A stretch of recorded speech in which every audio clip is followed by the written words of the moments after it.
ला। रोली की शादी उसके माँ बाप एक आलसी लड़के से करा देते हैं। चलो, रोली की शादी हुई और हमने गंगा नहाई। और क्या, बेटियां तो होती ही हैं बोझ।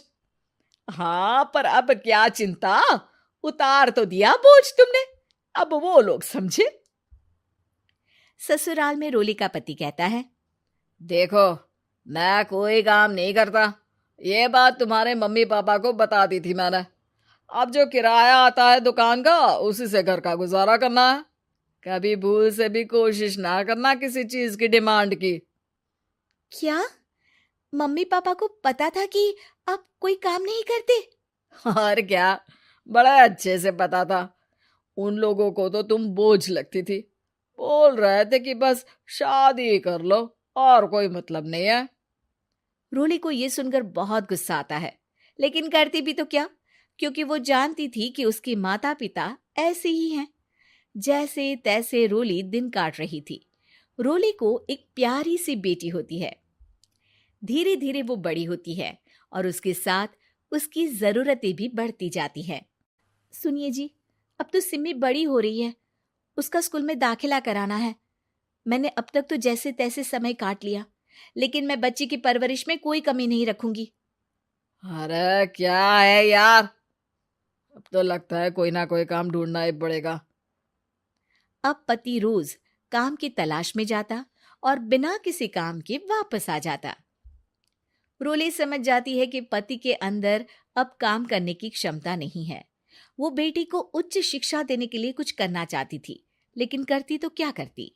एक दिन रोली की सहेली कहती है, रोली, मेरी कोई औलाद नहीं है।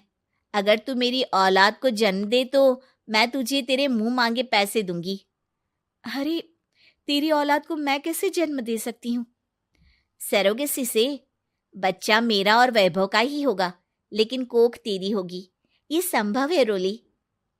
रोली कुछ सोचकर कहती है, मुझे मंजूर है, लेकिन मैं इसका 2 लाख रुपया लूंगी। अरे कोई बात नहीं, मुझे मंजूर है।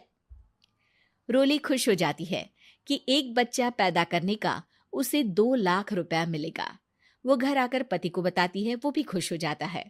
अब क्या था, डॉक्टर के पास जाकर सहेली का बच्चा रोली की कोख में पलने लगता है। मुझे 20,000 चाहिए मेरे बेटी के एडमिशन के लिए। हाँ हाँ ठीक है, मैं उसके एडमिशन से लेकर सारे खर्चे उसके अकाउंट में डाल रही हूँ। रोली की बेटी का एडमिशन हो जाता है। रोली को लगता है कि वो अब सब कुछ ठीक कर देगी। दिन और महीने आगे बढ़ते हैं। अब एक दिन, एक बात कहूँ जी, काश इस बच्चे को मैं रख पाती। मैं अब इससे काफी जुड़ गई हूँ। अरे यार, पता नहीं किसका बच्चा है, अपने पास है ना अपनी मुन्नी। हाँ, लेकिन अब मैं भी इस बच्चे से जुड़ाव फील करने लगी हूँ। लेकिन मैं ये जानती हूँ कि ये मेरा बच्चा नहीं है। दोनों की जिंदगी ठीक चल रही थी, लेकिन कहते ना कि सुख का पल ज्यादा लंबा नहीं होता। एक दिन रोली की सहेली का फोन आता है। रोली, मुझे अब ये बच्चा नहीं चाहिए, मैं अपने पति को छोड़ रही हूँ। अरे लेकिन मुझे पैसों की जरूरत है, बच्चा तुम्हारा है, मैं क्या करूंगी? सहेली बिना कुछ बोले फोन काट देती है, फोन स्विच ऑफ कर देती है। लेकिन रोली के जीवन का तूफान यहीं नहीं रुकता। रोली, मैं इतना भार नहीं उठा सकता।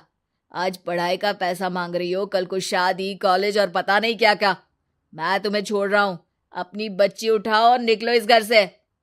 अरे पर मैं कर तो रही हूं ना बच्चे के लिए काम, आप आराम से रहिए ना।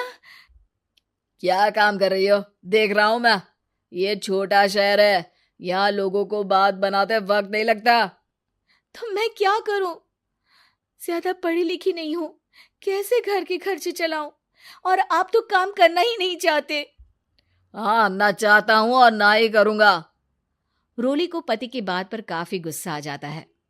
ठीक है, अगर मेरे जीवन में संघर्ष ही लिखा है तो वही सही।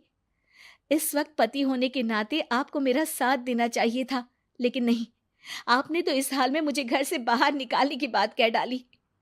देखो, ये सारी फालतू की बातों के लिए वक्त नहीं है मेरे पास। रोली, जिसकी कोख में किसी और का बच्चा था और साथ छोटी सी बेटी, पति का घर छोड़कर रास्ते पर आ जाती है। रोली के पास मायके के सिवा दूसरा कोई रास्ता नहीं होता। अरे रोली कैसी है? कितने दिनों के लिए आई है? हमेशा के लिए माँ। वो माँ को सारी बात बता देती है। ओए लड़की, इतनी हिम्मत का काम कर लिया। अरे ना ना, यहाँ कोई जगह नहीं है। तुम तो अपना बोरिया बिस्तर उठाओ और निकलो यहाँ से। रोली के पास अब मायके का रास्ता भी नहीं बचता।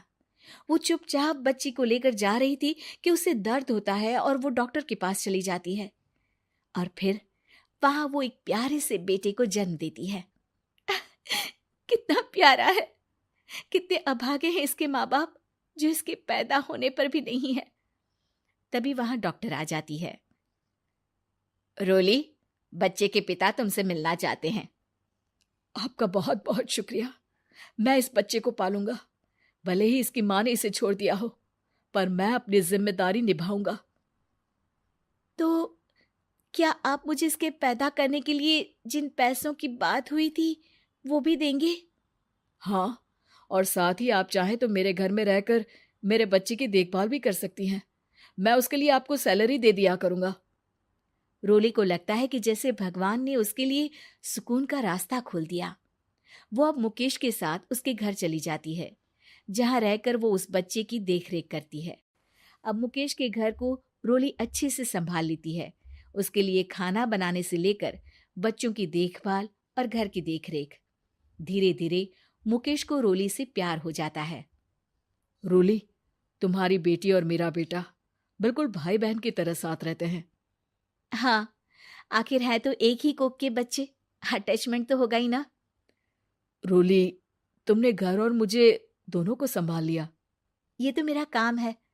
आपने भी तो मुझे छत दी जिससे मैं अपनी बेटी की पढ़ाई और भविष्य के लिए पैसे जोड़ सकूं। अब रोली, क्या तुम मुझसे शादी करोगी? अब मैं जानता हूं तुम्हारी भी शादी कुछ खास अच्छी नहीं रही। रोली को मुकेश की बात ठीक लगती है।